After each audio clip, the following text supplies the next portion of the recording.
Hey, what's going on? Been quite a while now since my last YouTube video. Off the top of my head, I think we're talking late October, early November maybe, where I was on prep to the plan was to complete this year. Due to gyms closing, due to stresses in life, unfortunately had to pull out. Spent a little bit of time maintaining, not really sure where I was wanting to take my training. A bit of downtime, let's say, a bit of chill time, keeping things pretty easy. And then there was discussions that came in about possibly opportunities to get a pro card in my class in certain federations. Not set in stone, just talk. But that lit up a spark again in me to start taking my training seriously again. I mean, it had only been 3-4 weeks of downtime.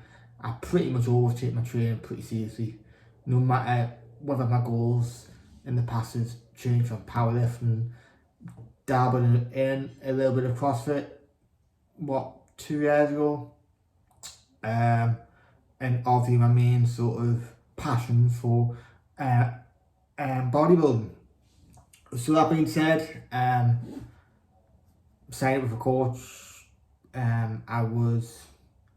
I'd gained about 2 or 3 pounds. Most of it was just water weight. The main goal of that phase was to just maintain the current physique I had, roughly 30 pounds below stage weight, sitting at about 145 pounds, give or take. So we pushed up to, well, at the moment I'm sitting at about 154. So obviously it's been about 2-3 months now. It's been 12 weeks, 13 weeks since we started pushing up, beginning of December.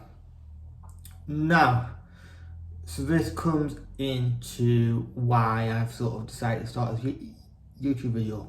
So during this phase, I'll be completely honest, I've burnt out.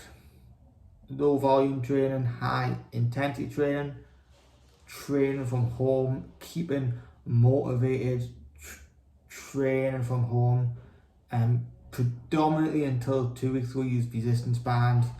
Training performance was regressing.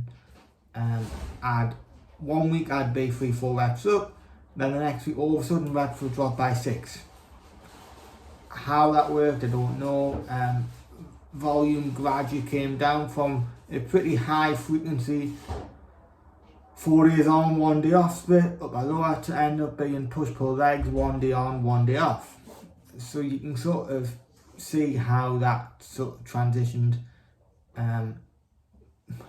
Still managed to improve some fullness in my legs despite that. Possibly the main decent thing to come out of sort of the last few months of gyms being closed. And stress was low in life, obviously working from home, lockdown, pretty easy to be honest, not very stressful on the body, appetite, digestion, pretty decent. Started to get a bit poorly these last 3 weeks, which comes into where I am now. I stopped enjoying training to failure, low intensity training. Didn't really think I was not as such recovering from it as such, but didn't really think I was progressing with it, as obviously my performance wasn't improving. Obviously, as a given how long I've been lifting for now, performance isn't going to improve every week, but just the volatile fluctuations in my performance, coming up, coming back, it was just like this. It was just an emotional roller coaster, to be honest. And my general ethos, my general belief is more of a sustainable approach. Likewise with nutrition, started by my own choice, wanted a meal plan, thinking I was going all in, pro card. Thinking about that end goal, so thinking about where I want to be over here, but not really thinking about the process. During this phase as well, obviously I left the fitness industry as such as being a personal trainer in October. Simply just wasn't making money. So I had to go back into a sort of office-based job. So alongside that, it's been a weird few months. I've still been training hard. Nutrition has been on point, but I was just feeling myself burning out. Sort of felt like I was going against a lot of what I believe as well. I'll be honest, training for me has been, over these last few years, it hasn't been the best. I've always had good application when it comes to training, but I've always had good application, but I over obsess about being quote unquote maximizing things, being optimal, rather than doing what I enjoy, what I can sustain. So I would hop between more evidence-based, submaximal reps and reserve approaches, kind of like 3DMG, Mike Israetel, different approaches in that style, to then more train by JP, train to failure, low volume. Now, this side of the low volume, high intensity, I used to think that was what I enjoyed, but this is what I thought was optimal. So then I thought, well, I'll go to what I enjoy, train to failure.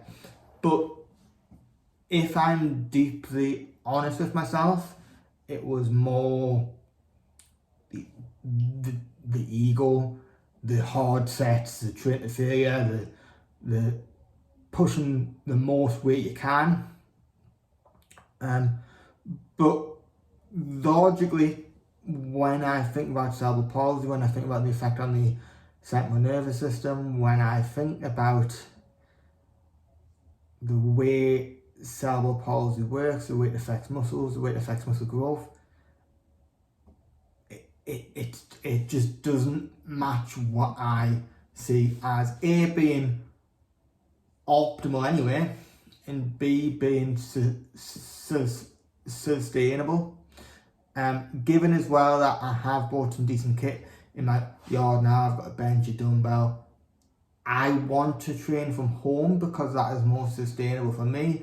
Working in an office, I don't drive, so I start a new job next week, having to commute to work. It just isn't practical for me to go to the gym 4 or 5 nights a week. In terms of time efficiency, then in terms of my next goal, which I'll discuss in a second, of dropping some weight, because I'm going to have to increase my caloric expenditure, which is going to take more time. I'm going to have to prep more food because eating on the go is slightly more difficult when you're in a caloric deficit. So, this week, I've gradually transitioned, over this last month, I've gradually transitioned from a quote unquote meal plan to more flexible nutrition, if it fits your macros, kind of. Just enjoying a few more things here and there, and just rotating food sources a bit more. To now, this last week, I've tracked calories, so I've tracked that long. Macros, I can do it without even thinking, and just keep half an eye on the macros. So I still put it all in MyFitnessPal, and if fats are say below 40 grams, just for health reasons and hormonal health, etc., I'll just up them a bit.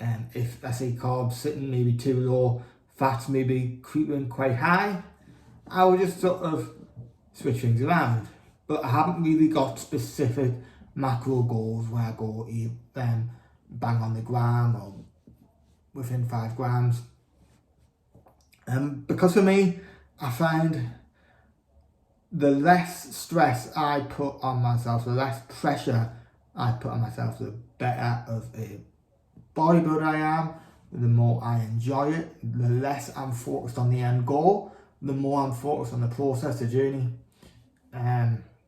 So yeah, and going back to my last fat loss phase last summer, that was what worked for me. I started to diet loosely, tracking calories, not really overly focused on macros, and gradually got more and more precise as we went on through the 19-week deficit.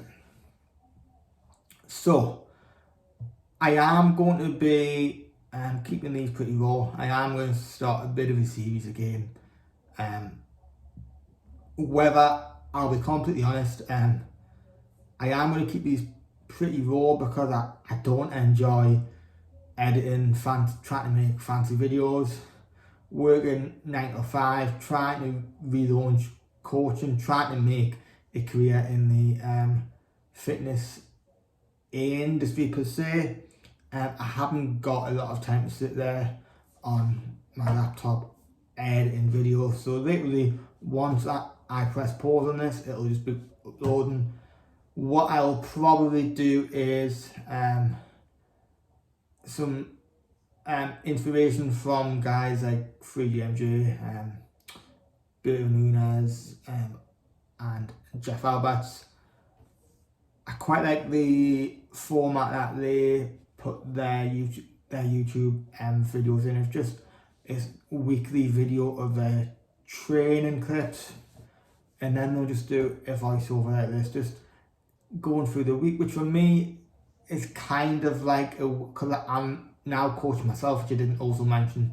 It's kind of like a way for me to check in, be accountable with myself, but obviously you who are watching this are keeping me accountable also. So the plan is, I'm sitting about 154 at the minute, hold a little bit of water. I had a couple of takeouts this week, etc. But I want to get close to 130, pretty lean, to just set me up for the next 18 months of gaining, to then prep in 2023. I want to try a more of a leaner gaining phase this time. I've never really hung around the 130s. Whenever I've sort of been in the 120s and then increased my caloric intake a little bit too fast, not being patient enough, and sort of bypass the 130 straight in the 140s pretty quickly. So I want to see what muscle growth I can get being a little bit leaner, because it is a debate at the minute about how much you have to push body fat. I do think I'm possibly over the optimal threshold, but then again, I perform well at this weight, so we'll see. I may end up coming back heavier, but I just want that room to push up as well. And just as well, I just quite fancy being lean for 2 or 3 months. Not massively lean, not shredded, but we are thinking about, depending on lockdown and coronavirus, going away in September. So I'd ideally like to wrap this up in the next 20 weeks maximum. And the way I'm going to work it is just to trial something for myself. I've tried it briefly, but not for long stretches. It's going to be a 5-2 system, so 5 low days Monday to Friday, 2 high days. Yeah, I think that'll be more sustainable, having that reward at the end of the week, digging a little bit more during the week. So for instance, I estimate my maintenance to be about 2,800, 2,700 calories. So I want to be getting an average of 2,300 per week. per day, sorry, each.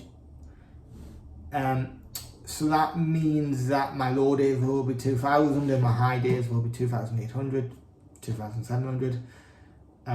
See how that goes, and then adjust things from there. Obviously I will document each week if I auto-regulate maybe or only running one high day due to a week of where weight loss stalls, or maybe where I feel run down, we maybe add in a third day, we maybe run a diet break, and just explain the process along the way to try and give you some insight to how to diet, how to achieve results sustainably while still having a life but still being a quote-unquote bodybuilder. Trying to establish that difference between just being a general population lifter to being a competitive bodybuilder. Along the way as well, we'll also be documenting training with MCP in considerations. I think we need to make that slightly different to people without CP. Nutritional training. I've got a lot of ideas in my head, a lot of concepts that, I'll be honest, is just me maybe putting 2 and 2 together and getting 10, but we'll see. Things like weight gain per week, how far to push body weight, how aggressive you should diet or how conservative you should diet, things like that. Anyway, we'll wrap this up here. That was just a little bit of an introduction into the series, and I'll catch you guys next week.